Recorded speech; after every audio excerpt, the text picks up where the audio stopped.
世界维吾尔大会的代表出席了在日内瓦举行的联合国少数民族问题论坛，并呼吁中国结束禁止维吾尔语的政策。在第12届联合国少数民族问题论坛上，世界维吾尔代表大会代表祖穆雷特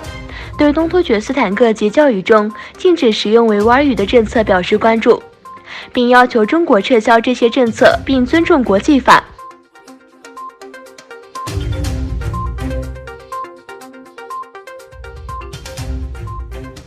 中国政府正在东突厥斯坦西部的一座新城收集维吾尔人的血液样本，凭借提取的 DNA 样本来创建人脸图像。欧美先进技术及企业也扮演一角。纽约时报记者黄日丽和蒙建国周二报道，东突厥斯坦图姆舒克市的官员已经收集了数百名维吾尔人的血液样本，有迹象表明北京当局正在利用地方政府在维吾尔人中采集的血液样本，创建他们的人脸图像。尽管相关技术在中国仍处于早期发展阶段，所产出人脸图像的品质仅能用于缩小肉搜范围和排除特征不合的范闲。专家忧心，当局的真正意图是打造有效的工具，以强化对维吾尔族的歧视性政策。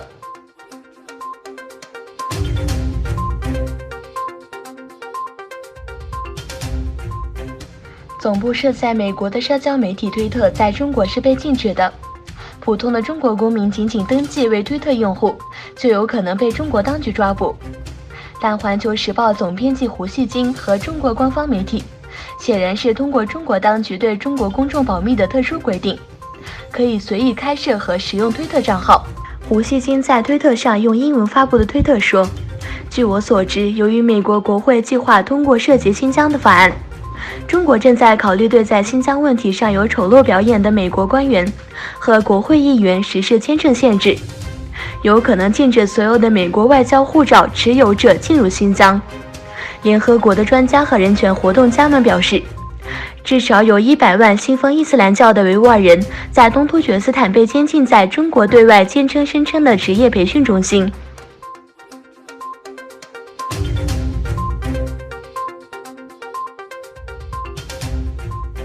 美国总统特朗普说，中美贸易协议或许必须等到美国于明年11月举行的总统选举之后才能达成。特朗普在英国伦敦接受媒体访问时说，我没有最后期限，没有某程度上，我认为最好是等到选举之后才和中国达成协议。但如果他们希望现在达成协议，那我们就得看这份协议正不正确。它一定要是正确的，特朗普说。中美双方的谈判目前进展得很顺利，但双方能否达成协议还得看他是否愿意。